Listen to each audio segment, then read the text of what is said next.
Hello, listeners. This is Kat, and welcome back to Put Your Hands Up Podfics. This will be the last and final part, Chapter 13 of When Realities Collide. Izuku doesn't see Deku for the rest of the day. When evening finally falls, Shota returns back from the police station, sans his green-haired doppelganger. Izuku feels himself wilt from his place at the coffee table where he and Present Mike were watching an old superhero movie in English. He turns to stare at the dark-haired man, mouth an unsteady line. "Don't give me that look," the underground hero sighs out as he digs the ball of his palm into the back of his neck, as if to relieve a strain in his muscles. "You know, we can't magically make things happen, Midoriya. He's still a wanted person. He's still under arrest, and he'll still need to be processed all the same. He may not have done everything we think he has, but he has done some of it." "What's going to happen to him, though?" Izuku can't help but ask, gnawing on his bottom lip worriedly. "He's not going to Tartarus, is he? He doesn't deserve that. You know he's not like Shigaraki or All for One, Sensei." "He's not," Sensei agrees, clipped. "And for now, he won't be. For now. But my point still stands. He's a wanted criminal, Midoriya. There's absolutely no way I could have walked out with him tonight.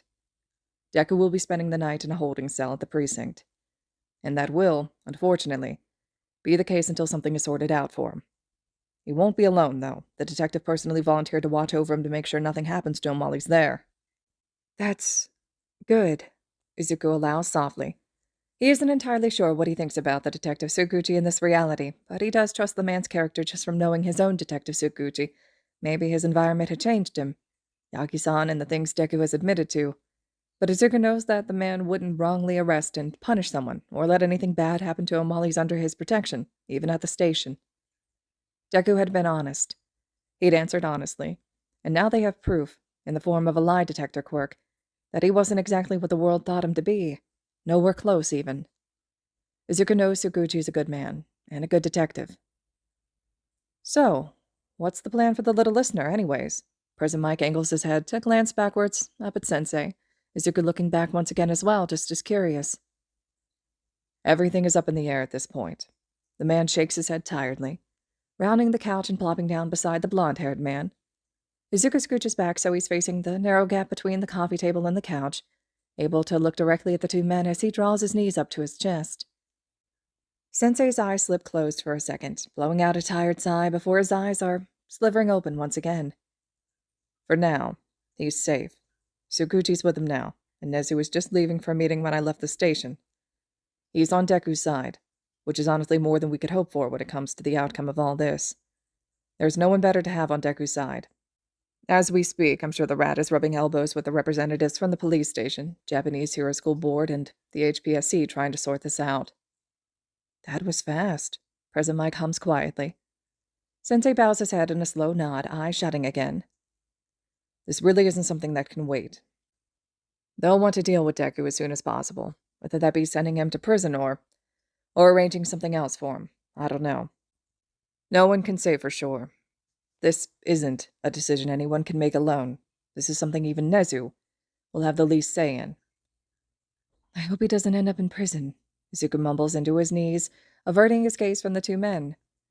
"He really isn't what people think he is. And I'm not saying he's a saint or anything, but he's not a monster either. Prison seems harsh." "I know, kid."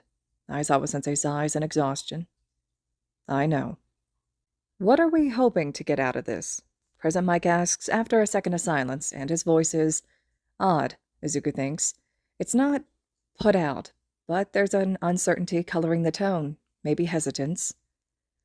"Ideally," Aizawa Sensei's eyes open again, head lolling in the other pro's direction. "Nezu is hoping to get the kid transferred into UA's custody. He's got this idea of a villain rehabilitation program set in his mind that he wants to implement here. If he gets his way, then, well, Deku will likely be the first participant." "Is that safe?" Present Mike hesitates. He glances down at Izuku, and Izuku thinks his face might have fallen at the question, as the man's face presses into a guilty grimace. "I'm sorry, kiddo, but I need to know. This is completely unorthodox, even for a school like UA." Sensei shrugs. "I'm not sure, honestly. I think it's better for everyone if we have a mind like Deku's working on our side. And I'm sure that's what's going to be Nezu's convincing point as well. But He's been honest, and I do feel for the kid, honestly, Midoriya, but we can't judge his entire character from one interrogation, where he played nice. We know so little, and Deku's been working against us for so long now. Redemption is definitely on the table for him, if he keeps this up, but he'll need to work hard for that. It's not wise to trust completely, so quickly. Izuku swallows heavily, curling into himself a little more. I think I understand, Sensei. Izuku keeps trying to put himself into the hero's position, and Shigaraki's into Deku's. After everything they'd been through, he knows he couldn't instantly trust Shigaraki if he suddenly had a change of heart, but he thinks maybe everyone deserves to be saved. He wants to save everyone he can, and it seems so easy now that Deku wants to be saved, but he knows it's not going to be easy. None of this will be easy for his counterpart. Deku is going to have to work for this. If he wants redemption, he's going to have to jump through hoops and be a better person. Sensei bows his head in acknowledgement to Izuku before glancing back at the other pro, who doesn't look entirely content with the man's answer. He'll still be guarded. Deku is quirkless, so that's not a problem. He'll be under constant watch and be tracked by some kind of monitor, I'd assume Nezu, near constantly. Starting to think that the rat doesn't even sleep. I don't think Deku wants to be bad, Hisashi. I think he's had a rough start to life that swept him in the wrong direction, and now he wants some help getting back on his feet. I understand that, the blonde sighs, thumbing at his mustache. But Deku's done some shitty things. He's done so much to us, to you, to our students, to 13. I don't think the staff or even the students are going to be on board with this. Izuku wilts thinking about that. It had been so hard to get them to believe him, and he wasn't even the Deku they knew, just unfortunate reality travel who ended up in the wrong reality. Deku was this figure they feared. Deku was the one whose name had people recoiling, that had fear curling into people's expressions. All Might had attacked without a thought when he'd thought Izuku was Deku, and the teachers had instantly thought Izuku was Deku who had brainwashed Aizawa-sensei into allowing him access to the school. People were scared of the name. He really wouldn't be in for an easy time. If people can't acknowledge someone trying to better themselves, can't accept someone working for and asking for redemption after putting in the time and working their ass off, then I don't think they belong at this school, as a teacher or a student, Aizawa-sensei says slowly, but without hesitation. Shota. Prison Mike starts with a frown. No, I'm serious, Izashi. Sensei turns to stare at the other man. We're trying to raise the next generation of heroes here. They need to have empathy towards someone else's situation. They need to be able to accept that there are people who've done bad things and want to be better, are trying to be better. What kind of sad, pathetic world are we going to end up in if no one has empathy? If our heroes aren't able to see the bigger picture, if they can't accept truth over rumors and gossip? I'll be damned if I let my students turn into heroes like Endeavor, Hisashi. A pause, and then, if Deku is serious about this, I'm going to stand behind him and help him. I know you're scared, and you have a reason to be, but Deku deserves to have a chance to change. A chance to be better. He isn't what we thought. Izuku stares wide-eyed at the man, even if Sensei's gaze is locked on his husband. Everyone has a right to be hesitant. Everyone has a right to make their own assumptions, but no one has a right to base their entire view of someone on hearsay. That's what we have on Deku. We have word of mouth. We've let the word of convicted villains and media outlets who crave attention and drama ruin this kid's life. He's not innocent, but he at least deserves to have a chance to actually be someone other than the name villains and the media built up around him. He deserves a chance to be Midoriya Izuku again. President Mike wilts but nods slowly. Okay, I get it. Izuku's mouth feels dry as he wipes at wet eyes. You'll really be there for him too, Sensei. The man doesn't look over, simply drops his gaze to his lap. Heroes. And the universe failed him, the man admits quietly. Hearing it from him, we failed. I know people, kids, are stuck in unfortunate situations in Deku. This isn't a new concept, and I'm not pleased to know what he's done, the analysis he's given, that has been used to hurt people, but I'd rather see him admit to his mistakes and fight for redemption now, than to see his face on the news reporting yet another quirkless suicide. President Mike lets out a surprised noise through his nose. Do you really think? President Mike's voice wavers slightly. He told us himself, Hisashi. Sensei sighs. And I doubt that thought has never crossed your mind, huh, Midoriya? You and Deku grew up the same, up until this specific moment not too long ago. I know life wasn't easy for you before that. Suddenly feeling called out and not wanting to admit it aloud, the teen remained silent. Of course the thought had crossed his mind. It had been put there by others, and he was only human after all.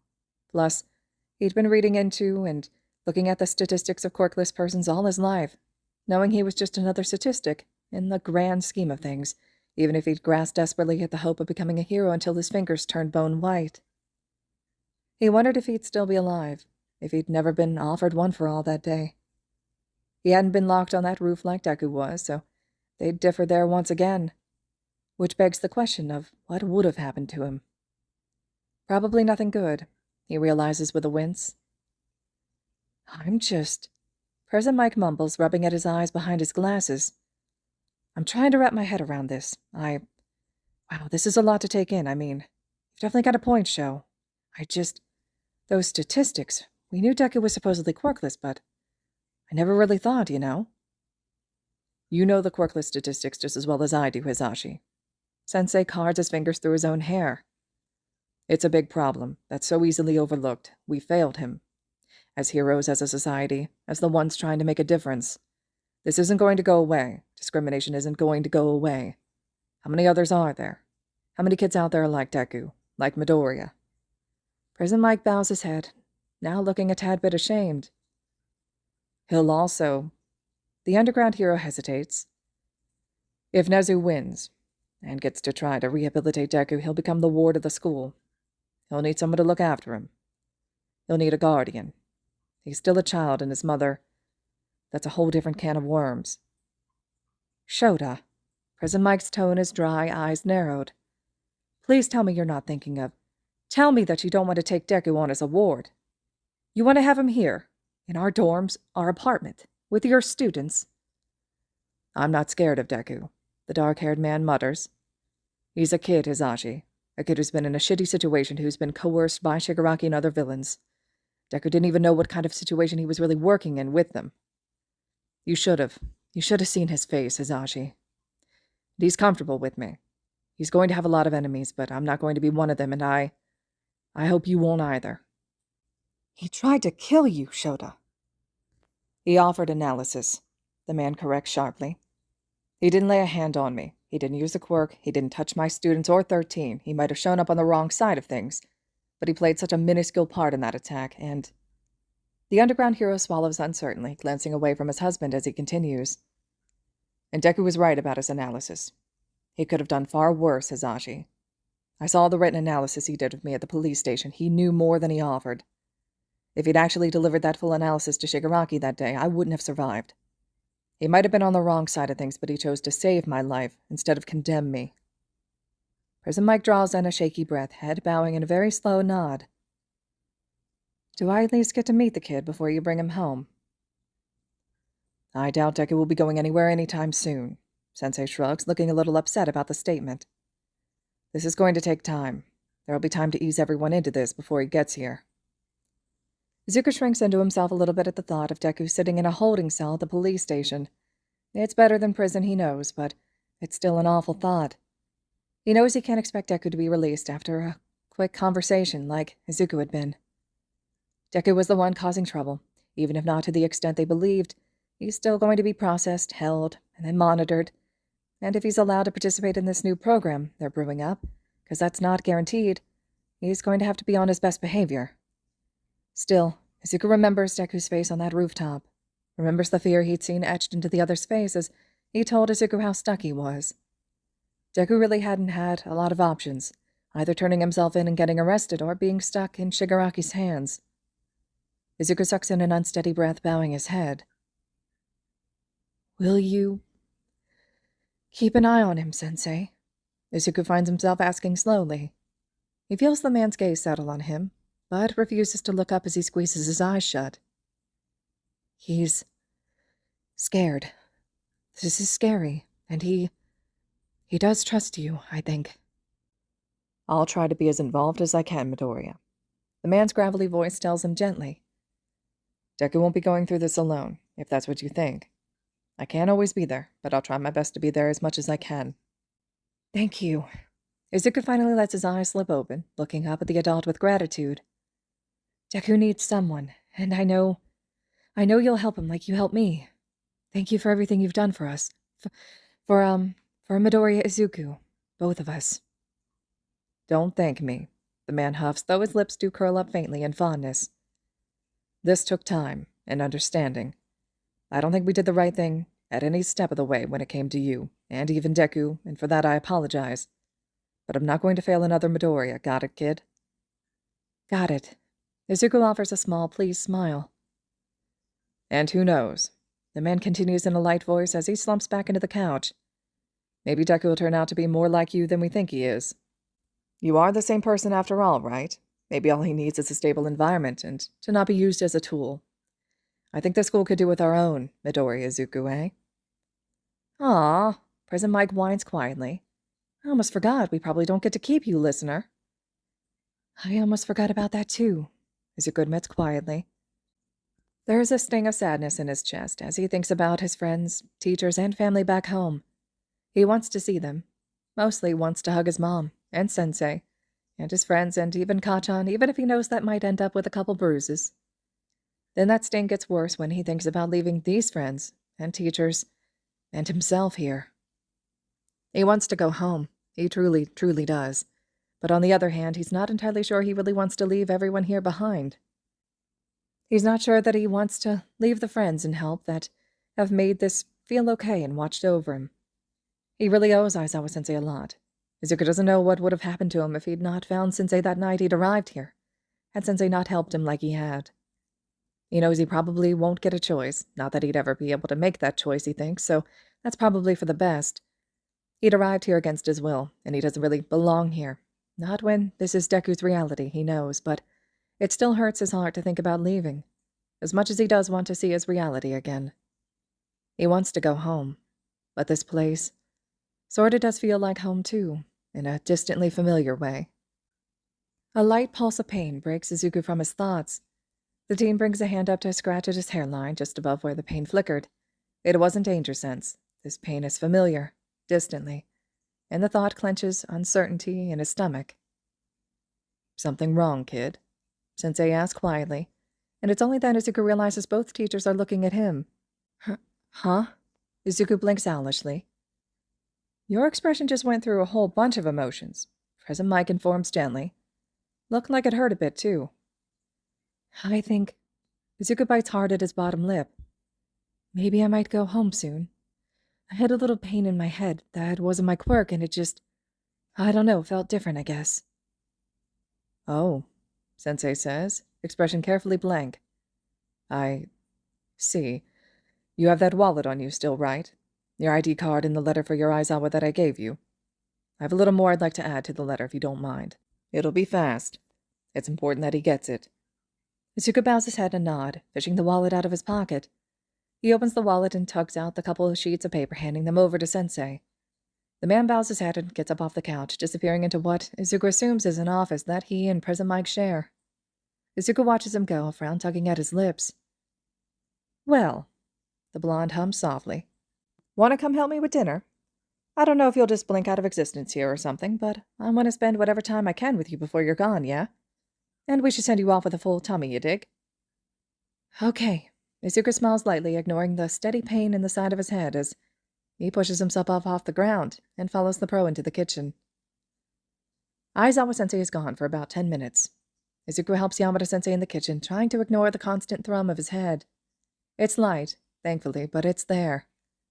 His heart feels heavy, and anxiety fills his chest. He doesn't remember coming here, doesn't even remember how he'd gotten here, so he wonders if he'd had any kind of headache when he'd been hit with the quirk and sent here. When the dark-haired hero returns, he hands Izuku the neatly folded letter once more, and the teenager slips it back into the wallet before sliding the whole thing back into his pocket. Sensei joins him and President Mike at the counter, the three of them all cooking together. Izuku knows he'll miss this. He has gotten a lot closer to both Aizawa-sensei and President Mike in the time he's been living with them, and he knows it's not going to be like this when he's back home. That sort of makes him sad. They eat together, the three of them gathered around the table. Izuku ignores the headache starting to hurt a bit more. and instead focuses on the conversation. He'd asked about the child Deku had mentioned, the one who's being held captive with the Yakuza. Deku hadn't said much when they talked at the school, but he'd expanded on it at the police station, and Sensei doesn't seem to mind sharing what they know with Izuku. They hadn't known here. The detective and Sensei and even Principal Nezu would all seem surprised, shocked, when Deku had mentioned the little girl. If their realities are close to the same, Izuku assumes Sir Nightai must be looking into the Shigaraki here as well. Izuku hazily remembers being briefed on the Yakuza group being investigated and monitored by Sir Nightai and his agency before they'd gone on patrol that morning, that Izuku had gotten hit by the quirk that had sent him here, the Shigaraki. He knew of the quirk erasing bullets that were whispered about, but he hadn't known there was a child involved in the process of making them. He hadn't known the Yakuza was using a little girl to craft their weapons. However the hell they were making that happen. The Shigaraki in his reality is also in possession of quirk-erasing bullets too, so it's probably safe to assume the Yakuza is up to the same trouble in both realities. Both realities have a child involved, and in danger. Izuku's stomach is uneasy as he takes a bite of rice at the thought of a child being used like that, in both this reality as well as his own. Izuku wonders if his Sir Nightai knows about the little girl's position in all this. She hadn't been mentioned, so he doesn't think so. He knows now, though, and he'll make sure this child gets rescued, assuming she exists in his reality as well. Izuku helps clean up dinner, the pain in his head steadily getting worse and worse as he goes. He tried not to let it bother him, doesn't want to admit to anything, doesn't want it to happen, as much as he wants to go home, too. He doesn't know what he wants. He's washing the dishes with Aizawa-sensei when a sharp stab of pain makes him drop a glass into the sink of soap water. He's unsure if it shatters, all noise falling on deaf ears as the pain overwhelms him. For a second, all he can hear is the pounding of his own heart, and then he slowly comes back to awareness. Hazy eyes, squinting at the underground hero who's holding him up by his upper arms, steadying him. Izuku sees his mouth moving, sees it pull downwards in a heavy frown as the teacher's lips move, but it takes another second till the static in his head clears and he can hear the man. "Hey, you with us again, kid?" Sensei asked quietly, seeming to notice Izuku had slowly lost some of the tension. "We lost you for a second there. You okay?" Izuku swallows, managing a light nod that makes his head ache. "Hurts, Sensei." "Your head?" The man's tone has dropped, concern coloring it. Izuku whimpers as he nods miserably. Okay, come with me. Why don't you lie down on the couch, huh? I'm sorry it hurts." Izuku lets himself be guided, trusting the man entirely when there's a light push to his shoulder. He plops down like he's suddenly gone boneless and curls into an almost fetal position as the pain pulses. He feels something wet over his forehead and eyes, and then there's a light pressure, too. Shh, that's present Mike, Izuku thinks. It's just a damp cloth, listener. Sometimes it helps, you dig? Izuku swallows again, trying to swallow down the pain, squeezing his eyes shut, under the cloth. The coolness helps. Well, maybe. He can't really tell, but the cloth blocking out the light around him does ease the pain a bit. It still hurts a lot, far more than danger sense or even the migraine he'd had when he'd gotten here. "You're okay." Izuku hears Sensei's soft voice, then there's a pressure on his ankle, like a hand is wrapped around it, giving light squeezes. "Try not to fight it. I know it hurts, but you need to go home now, Midoriya. You don't belong here. I'll be right here with you, okay?" Izuku thinks he loses consciousness just after that, comforted by one of the few people he trusts wholeheartedly. He doesn't fight the feeling anymore. Monday. Alternate reality. Shota sits with the teenager for a little over 3 hours, after the kid nearly topples over in the kitchen due to pain. He'd known it was coming. Not exactly sure what to expect, but had known that their time with the green-haired student was coming to an end. That he'd be going home to the reality he belonged in. The underground hero's heart is in his chest as he'd watched the kid waver at the sink, the glass shattering in the sink ringing in his ears, but forgotten as he'd lunged to grab a hold of the kid who was tipping sideways, almost falling over. He hates seeing them hurt, and not being able to help. He hates feeling useless, but there's nothing he can do for the boy besides try to ease the pain. Shota sits by Midoriya, hand on the teenager's ankle, gaze never straying from the boy. If he's going back to the reality he came from, Shota doesn't want him to be alone when it happens. Izashi comes and goes, shooting the kid soft, worried looks and Shota knowing frowns, with eyes dulled with sadness. The blonde comes into the room every so often to refreshed the cloth over the boy's head, which had seemed to ease Midoriya's pain, even if just slightly. Shota watches Midoriya, rubs gently at the boy's shin and ankle, even if the student is no longer conscious, just so Midoriya knows he's there, that he's not alone.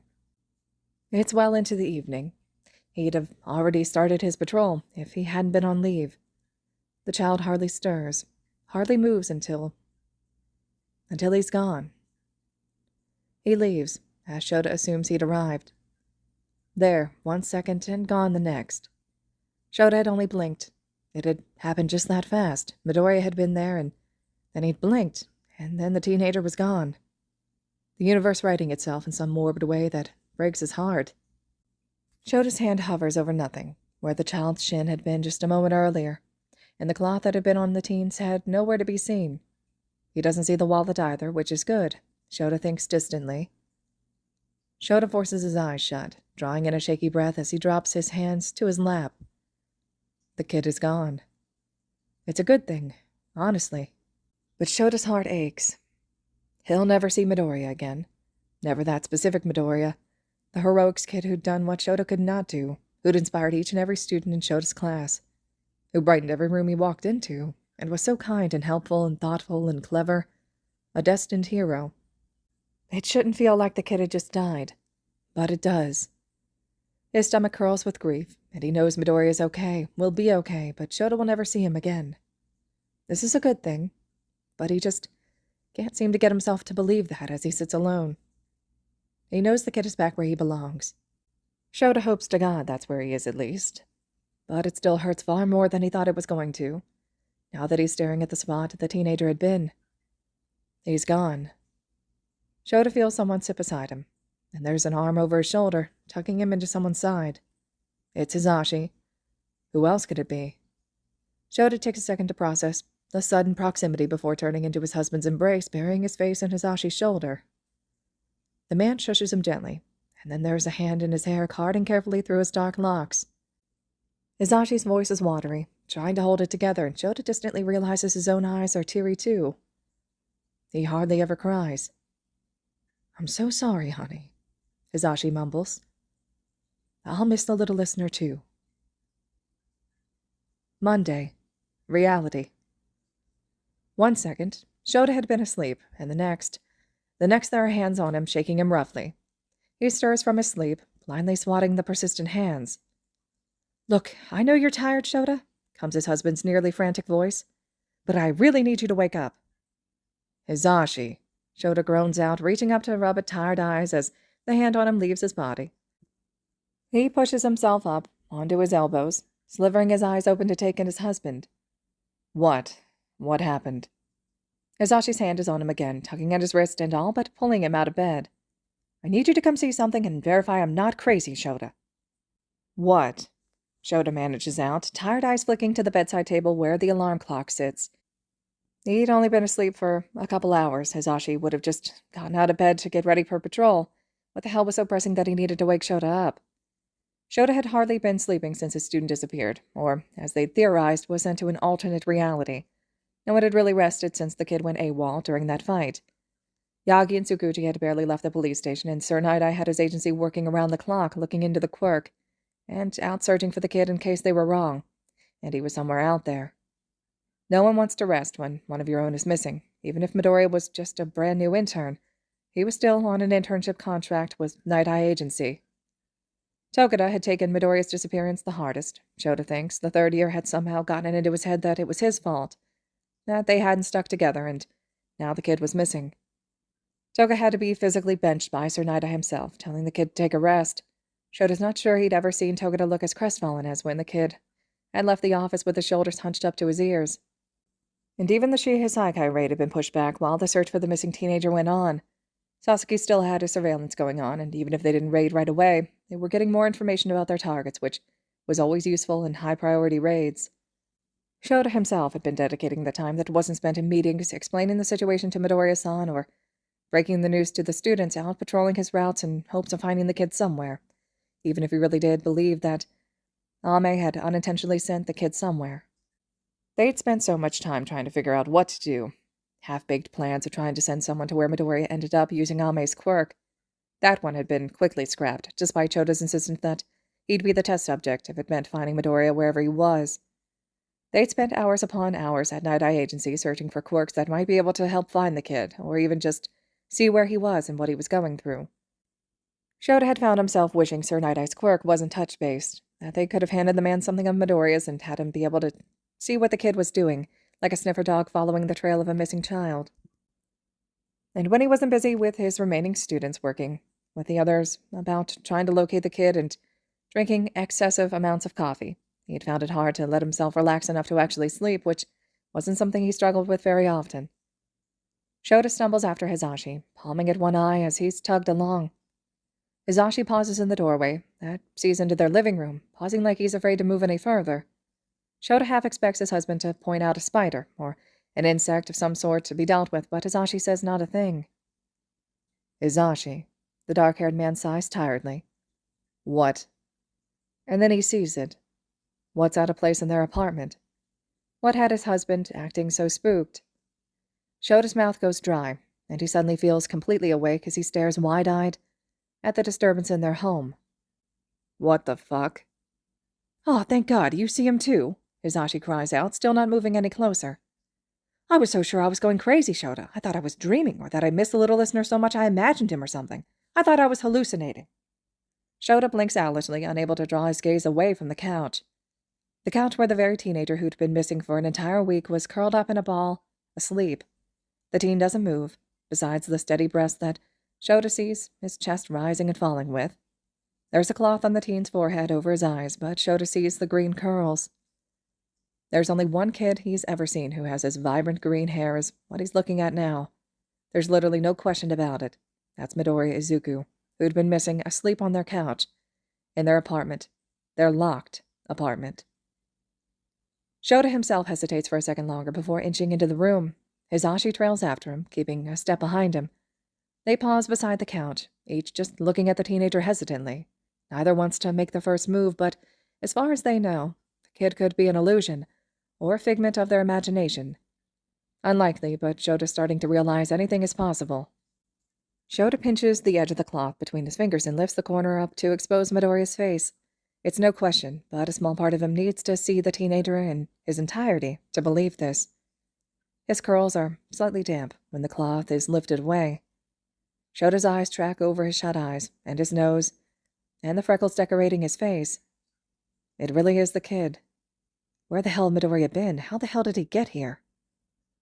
Midoriya, Shota finally forces himself to say, taking the cloth away entirely. The teenager stirs as he's disturbed, squirming faintly before his expression twists in pain. A familiar sight for Shota to see on Midoriya's face, as much as he loathes for that to be the truth. Sensei, is the whimpered response as the teen turns faintly to bury his face in the couch cushions. The kid groans in pain, withering as he cups his hands to his head. Midoriya, Shota repeats again, unsure. Are you hurt? Headache, the teen whispers into the couch. Sorry, hurts. A headache, the man repeats, one eyebrow arching in concern. Do you know where you are, Midoriya? Do you remember what happened? The teenager mumbles something into the couch that Shota can't make out no matter how hard he strains to hear it. Want to try that again, kid? With actual words. Midoriya is still for a second before he's turning over, eyes squeezed shut. He unfurls slightly, still not opening his eyes as his face twists harder in pain. We were washing dishes. My head started to hurt and I broke something? A cup, maybe. Sorry. You brought me to the couch and Yamada-sensei put a cloth on my head. Headache, not brain damage, sensei. How long was I asleep? Still really hurts. What? Shota finds himself saying. Midoriya, you've been missing for nearly a week. Not to mention the fact that Shota has never washed dishes with a student, has never had a student up to his apartment, that Hisashi had never tended to the students like that, or the fact that Midoriya has been missing for a week. Despite the obvious pain the teenager shoots up, Shota almost feels overwhelmed as Midoriya's bright green eyes shoot right to him, taking him in before they tear up. The boy draws in a stuttery breath, and his bottom lip wobbles as he stares at Shota. Sensei? The kid's tone is shaky, almost scared. Is it really you? Am I back? Midoriya, Shota repeats slowly because he doesn't know what else to say. I don't really know what that means, problem child. The kid moves before Shota can even blink. Suddenly his arms are full of a sobbing teenager. The kid's knees are on the armrest of the couch, and his arms are around Shota's shoulders, face buried in the crook of his neck. Shota stills, unsure, before he slowly settles his arms around the boy and returns the hug. He's so far out of his depth. I was so scared, the boy warbles out. Everything was the same, but it was different. I got arrested, and everyone hated me because me there did some bad things, and he's kinda a villain, but I didn't do anything bad, Sensei. But they were still so scared of me. I was always so scared, even with you around. I wanted to come home. Midoriya, Shota says again a bit softer. Where were you? What happened? He has half a mind to think Midoriya was delirious. He's talking, sure, but he's talking what sounds like nonsense. An alternate reality. The teen sniffles, clutching at Shota just a bit tighter. Where everything was the same, but I was a villain and not a hero. I didn't know what to do, and it was terrifying. I don't know what I would have done if you hadn't helped me. I never want to feel that way again, Sensei. What? Shota blinks, drawing away from the teenager to look at him at arm's length. He takes a second, while he can actually look at the teen to take him in. He looks tired. There's still that crinkle of pain in his expression that must be because of the headache he mentioned when he woke up. Further down, Shota spots a bandage on the kid's hand, which makes his stomach twist unpleasantly. Midoriya was hurt. He'd gone somewhere and he'd gotten hurt. What was the extent of it? He tries to ground the kid by tightening his hold a bit, confusion and bewilderment pushed aside to focus on his student. Midoriya, hey, look at me for a second, all right? Slowly, teary eyes lift to him. It takes Shota a second to find his voice again, now that he's staring at his missing student's face. He draws in a shaky breath, fingers tensing on the boy's arms quickly before loosening once again. Are you okay? Were you hurt anywhere else? Midoriya shakes his head, bowing his chin down as he sniffles. Just the migraine, Sensei, but it's okay. It happened there too, just not as fast. It really hurts. I think I really need to sleep still, Sensei. Okay, the man breathes out, unsure what else there is to say. He's not going to force the kid to endure pain by answering his questions, even if he really wants some answers. Okay, kid. You can sleep. Sleep if you need to, but we're going to be talking when you wake up. You have a lot of people to answer to. Midoriya nods against Shota's shoulder before sinking out of his arms, flopping back down onto the couch and curling into himself just as he had been. He squeezes his eyes shut, and Shota winces at the thought of having a migraine. They're not fun. And this one must be really something because he's found that Midoriya has a frighteningly high pain tolerance. Would you like me to refresh that cloth for you, listener? Hisashi asked softly, as to not disturb the sick kid. Did it help you, before you came back? Wherever you were? Midoriya still winces slightly at the sound, drawing in an unsteady breath. The teen seems to take a second to calm the headache before he nods faintly, throwing an arm over his eyes to block out the light. The teen curls into himself even more, and Shota has half a mind to contact Recovery Girl. He doesn't just yet. If the kid wants to sleep, Shota will let him sleep for a little bit. He did just, theoretically, jump between realities, right? There's bound to be repercussions of that. Hisashi shoots Shota a look before taking the cloth from Shota's hand. He hadn't even realized he was still holding it, as he disappears behind them and into the kitchen. Shota faintly hears the faucet running. There's just one moment of silence between the teacher and student. I missed you, Sensei, Midoriya whispers, face still pinched in pain and eyes hidden behind his arm. You helped me so much, or he did, but I still missed you, and my classmates, and my All Might. I never want to do that again. Okay, Shota replies awkwardly. He doesn't understand enough to know what the kid means. Hopefully you never have to, all right? You're home now. You're going to be all right. We'll figure everything out later, okay? Midoriya offers a watery smile, and Shota knows. If the boy's eyes were visible, he'd be seeing tears welling too. His heart swells in relief at the thought. He never thought he'd miss Midoriya's tears. Hisashi returns, and after some prompting, the kid lets his arm fall from his face so the blonde can position the cloth back over his eyes and forehead, just like when they'd found the boy. Hisashi talks quietly to the kid as he settles the cloth, moving so gently and carefully. When Hisashi stands back to his full height, Shota blinks in surprise when he spots a second dry cloth in the man's hand, It's an identical one to the one currently set on Midoriya's head. They only have one of that specific cloth, and it's not exactly a common pattern. Midoriya had given it to them as a gag gift when they'd moved in together as a housewarming gift. It's a strange cloth with cats and mustaches on it, and Shota is secretly a little fond of it. Shota's brain stalls at that fact. Where had Midoriya gotten that cloth, if it wasn't from their kitchen? Shota glares hard at the offending fabric Hisashi is holding out between them, only drawing his gaze away when movement catches his attention out of the corner of his eye. Midoriya, what's wrong? Midoriya squirming, one hand slipped into the pocket of his pants he's wearing, while the other is flat on the cloth, keeping it from moving at all or slipping off his face. I forgot, Midoriya mutters tiredly as he fights against his own pocket. Before either he or Hisashi can say anything, the teenager pulls his hand free of his pocket, and there, clutched between his fingers, is a wallet. One Shota has never seen before. It's not Midoriya's wallet. He's seen that before. The teen throws his hand, wallet and all, over the edge of the couch and just lets it hang there, like he's waiting for Shota or Hisashi to grab it from him. Neither of them moves. It's for you, Sensei, Midoriya continues when he realizes no one is going to just take a random wallet from him. He waves his hand thoughtlessly behind him, as if trying to tempt them. From Sensei, or, other Sensei, alternate Sensei. Important documents, that's what he said, in the wallet.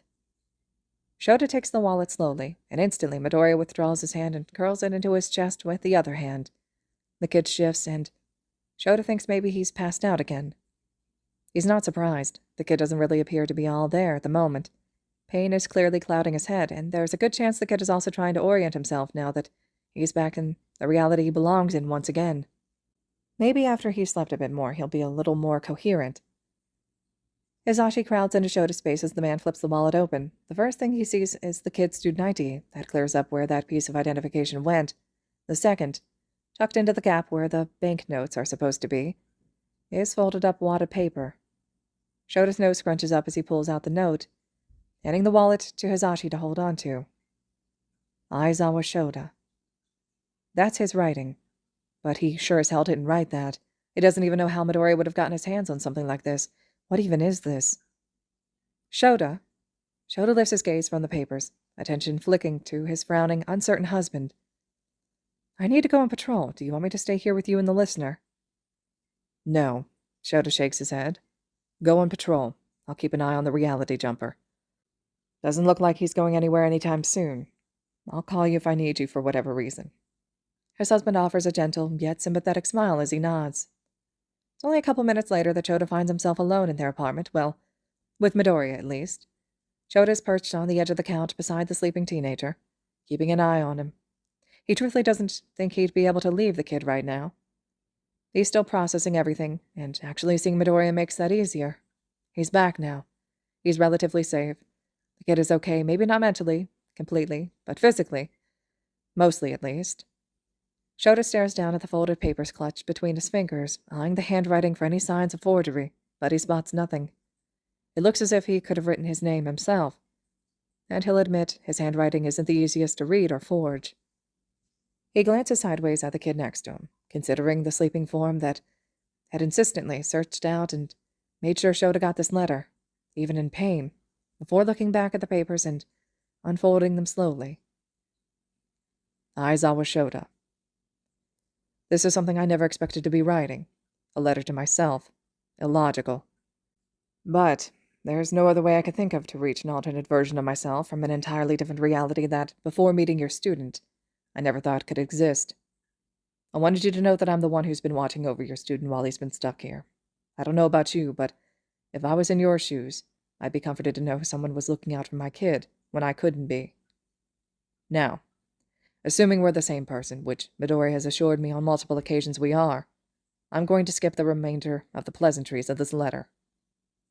From where I'm standing, your teaching is subpar. What have you been doing? Have you been watching your class at all? Have you not been watching the interactions between them, keeping tabs on the relationships forming, whether negative or positive? Keeping an eye out for harmful interactions between them? Because even where I am, I can see there are relationships as such in your class. Part of your job is to make sure your students are safe, especially within the school, within your classroom, under your watch. Have you been doing that? Have you even noticed the rift between Midoriya and Bakugo? You keep partnering them up. You're hurting both of them by doing so. I don't give a shit if it'll help them grow, if you're trying to strengthen them by having them work with people they don't particularly like. Just know that you're forcing a victim to work coherently with their bully. You might not be aware that Bakugo Katsuki spent his childhood bullying Midoriya. Bakugo Katsuki harmed, physically and mentally tormented, and even suicide-baited the child you're forcing to work with him. That's bullshit. I don't care if Midoriya never told you anything. You should have been able to see the tension between them. You're a teacher. You work with kids. That's what you do. And not even that. You're a pro-hero. I know you have the ability to pick up on unease, but you ignored it. You believe the rivalry shtick that Midoriya tried to feed to me, without even questioning how intense it appeared to be. I know how my Bakugo acts, and even within a second of the two of them being in the same room, I could sense there was something amiss. You should have looked closer. You should have asked questions, gotten to the bottom of any unsightly interactions you see in your classroom between students, especially students who came from the same middle school and grew up together. But you didn't, and one of your students suffered because of that. You're slacking. Your inattention has forced Midoriya into a toxic environment. Pairing the two up and ignoring Bakugo's less-than-ideal personality has aided in the harmful relationship they have. You've turned a blind eye to his obvious poor attitude for too long. I beg you to simply study how the two interact if you don't believe me. I know the truth. I got the story from both of them, and despite our different realities, this is something that has not changed. I have punished my Bakugo for his wrongdoings. I will not stand for bullying within my classroom, whether current or prior. The Bakugo that I teach sees he is wrong, and is taking steps to better himself and his attitude. Your student will not make it as a hero if he never sees what he's done is wrong, if he's never punished or faces consequences for his actions that have harmed people. I didn't have Midoriya in my class to have Bakugo to lash out at. There was no way for me to truly see the red flags in Bakugo's personality until I saw him with Midoriya. You have. I never would have seen the hostility towards Midoriya if your student never ended up here. The kid told me you rescued him from Bakugo during the quirk apprehension test on the first day of school. Stop, and consider the implications of that interaction in particular. Your lack of intervention is teaching them that it's all right, that it doesn't matter, and that your past doesn't deserve consequences. Bakugo made someone's life hell. He tormented someone for the better part of his life, and he got away with it. He won't learn from that. Do you know what he did learn? He learned that he could get away with it. That how he acted, what he said and did, was okay because he was never told differently. That his actions weren't completely disgusting. And Midoriya thinks it's normal, defends Bakugo and doesn't bother mentioning it. You need to figure your shit out and do something about that before one of them gets hurt. Before Bakugo does something stupid and gets himself or someone else hurt. He is a good kid, but you need to correct him before it's too late. You're a smart man, so stop acting so stupid. Now, let's talk about Midoriya. What do you really know about the kid? How about the plethora of scars adorning the child's arms? The lack of quirk control he'd started the year off with? How he'd broken so many limbs with a quirk he'd had for years? Why Bakugo would discriminate against the kid when he has such a strong quirk? If you think you know Midoriya, I'd like to personally tell you that you're sorely mistaken. Midoriya is a late bloomer. How late, you might be wondering? He manifested his quirk on the day of the entrance exam. What you saw the boy on that first day, when he apparently tried his hand at taking out the zero-pointer for whatever reason, was the absolute first time the child had ever used his quirk. You're not entirely at fault for this, of course. That would be illogical. Midoriya should have told you. But you should have asked more questions. You should have asked why his control was so bad. Why he could hardly handle his own quirk. You are a teacher, his teacher, and he was hurting himself using his own quirk. You should have investigated. You should have pulled him aside and asked. He might have told you. He told me, after all. You've let him suffer alone, and I can't argue that he hasn't made progress by himself. He's strong, and he will be a good hero when the time comes. But have you considered how strong he'd be if you'd offered more aid? I'm guilty of letting the students figure things out on their own as well. It is a good lesson and helps them learn independently, but I think we both should learn from this. We've relied too much on self-teaching. They are still students, and they need guidance. We both need to start being more involved in their learning. I will learn from this and adjust how I teach appropriately, and I hope you will as well. They deserve that. We're supposed to be the teachers. We are the adults in this situation. You are supposed to watch over him and help him grow into a hero. You're supposed to keep him safe, not just on the field or during an attack, but during school too, in a classroom setting. You haven't bothered to ask questions. You haven't bothered to help him. How have I, the Aizawa who's known him for just a couple of days, gotten more information out of the kid than you, the Aizawa who's had the kid in his class for months? You're slacking. Your inattentiveness will hurt people. It already has hurt Midoriya. I've half a mind to just let you flounder and figure everything out on your own. Seems to me that you need a lesson just as much as the students, but in doing so, Midoriya would continue to suffer under your care. That's unacceptable. I'm aware that you won't have the same opportunity to really see things where they've gone wrong. I have the luxury of looking into the disarray that is Midoriya Izuku's school career. I am simply an uninvolved party that knows how you think and is able to see things from an angle you likely never will. You have failed. You failed that child. This is just criticism from yourself. I want you to be better. We are the same person, and I know if you were telling me what I'm telling you now, I would want to be better. I acknowledge that you can't see what I have, will likely never understand from my point of view, but I'm not about to let you keep failing that boy. Midoriya has been struggling with his quirk and with his relationships with his peers, mainly Bakugo, and even with some of the staff employed at UA. He has the self-preservation skills of a toddler, and he's willing to put himself at risk if it means bettering someone else. That's not healthy. You need to address that. I am not his teacher, you are. I can't change his world for him, but you can. He trusts you, even after you've been such an asshole to him. Get your head out of your ass and start being the teacher they need. You can't expect them to become decent heroes alone. Also, if you've noticed the injury on his hand, I apologize for sending him back hurt, but the idiot taunted Todoroki into using his fireside, and got the repercussions of that. I'm under the impression that something similar happened at your own sports festival. You must be doing something right over there, because your students appear to be stronger than mine, though I don't know if that's you, or Midoriya's presence in your class. Either way, they're going to be fine heroes come graduation. Keep them on the right track. And speaking of that injury, there is something you need to know about, and I urge you to address it as soon as possible. I'm going to level with you. This is one of the more pressing things I'm going to be informing you of. The kid's terrified of the nurse's office.